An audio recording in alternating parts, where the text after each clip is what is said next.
2 Samuel 3. The war between the house of Saul and the house of David lasted a long time. David grew stronger and stronger, while the house of Saul grew weaker and weaker. Sons were born to David in Hebron. His firstborn was Amnon the son of Ahinoam of Jezreel. His second, Kileab the son of Abigail, the widow of Nabal of Carmel. The third, Absalom the son of Maakah daughter of Talmai king of Geshur. The fourth, Adonijah the son of Haggith. The fifth, Shephatiah the son of Abigail. And the sixth, Ithream the son of David's wife Eglah. These were born to David in Hebron. During the war between the house of Saul and the house of David, Abner had been strengthening his own position in the house of Saul. Now Saul had had a concubine named Rizpah daughter of Aiah. And Ish-bosheth said to Abner, "Why did you sleep with my father's concubine?" Abner was very angry because of what Ish-bosheth said. So he answered, "Am I a dog's head on Judah's side? This very day I am loyal to the house of your father Saul and to his family and friends. I haven't handed you over to David. Yet now you accuse me of an offense involving this woman. May God deal with Abner, be it ever so severely, if I do not do for David what the Lord promised him on oath, and transfer the kingdom from the house of Saul and establish David's throne over Israel and Judah from Dan to Beersheba." Ish-bosheth did not dare to say another word to Abner, because he was afraid of him. Then Abner sent messengers on his behalf to say to David, "Whose land is it? Make an agreement with me, and I will help you bring all Israel over to you." "Good," said David. "I will make an agreement with you.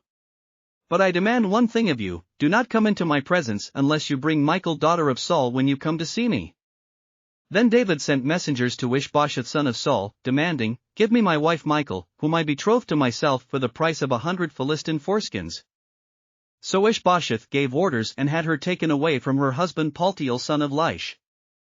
Her husband, however, went with her, weeping behind her all the way to Bahurim. Then Abner said to him, "Go back home." So he went back. Abner conferred with the elders of Israel and said, "For some time you have wanted to make David your king. Now do it. For the Lord promised David, 'By my servant David I will rescue my people Israel from the hand of the Philistines and from the hand of all their enemies.'"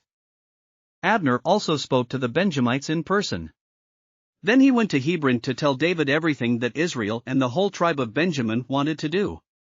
When Abner, who had 20 men with him, came to David at Hebron, David prepared a feast for him and his men. Then Abner said to David, "Let me go at once and assemble all Israel for my lord the king, so that they may make a covenant with you, and that you may rule over all that your heart desires." So David sent Abner away, and he went in peace. Just then David's men and Joab returned from a raid and brought with them a great deal of plunder. But Abner was no longer with David in Hebron, because David had sent him away, and he had gone in peace. When Joab and all the soldiers with him arrived, he was told that Abner son of Ner had come to the king and that the king had sent him away and that he had gone in peace. So Joab went to the king and said, "What have you done? Look, Abner came to you. Why did you let him go? Now he is gone. You know Abner son of Ner, he came to deceive you and observe your movements and find out everything you are doing." Joab then left David and sent messengers after Abner, and they brought him back from the cistern at Sirah. But David did not know it. Now when Abner returned to Hebron, Joab took him aside into an inner chamber, as if to speak with him privately. And there, to avenge the blood of his brother Asahel, Joab stabbed him in the stomach, and he died. Later, when David heard about this, he said, "I and my kingdom are forever innocent before the Lord concerning the blood of Abner son of Ner. May his blood fall on the head of Joab and on his whole family. May Joab's family never be without someone who has a running sore or leprosy or who leans on a crutch or who falls by the sword or who lacks food." Joab and his brother Abishai murdered Abner because he had killed their brother Asahel in the battle at Gibeon. Then David said to Joab and all the people with him, "Tear your clothes and put on sackcloth and walk in mourning in front of Abner." King David himself walked behind the bier. They buried Abner in Hebron, and the king wept aloud at Abner's tomb. All the people wept also. The king sang this lament for Abner. "Should Abner have died as the lawless die? Your hands were not bound. Your feet were not fettered. You fell as one falls before the wicked.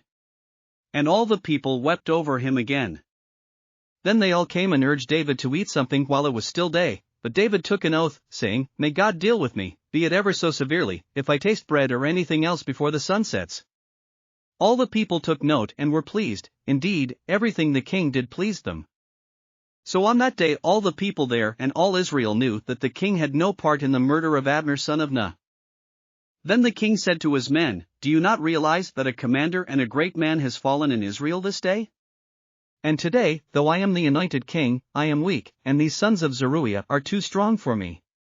May the Lord repay the evildoer according to his evil deeds. Thanks for listening to another chapter of the Bible. At My Faith Fuel, we believe a good coffee fuels your faith and energizes your day. Please visit myfaithfuel.com to explore our delicious coffee blends. Part of each purchase goes to training worshipers around the world. Thanks for listening.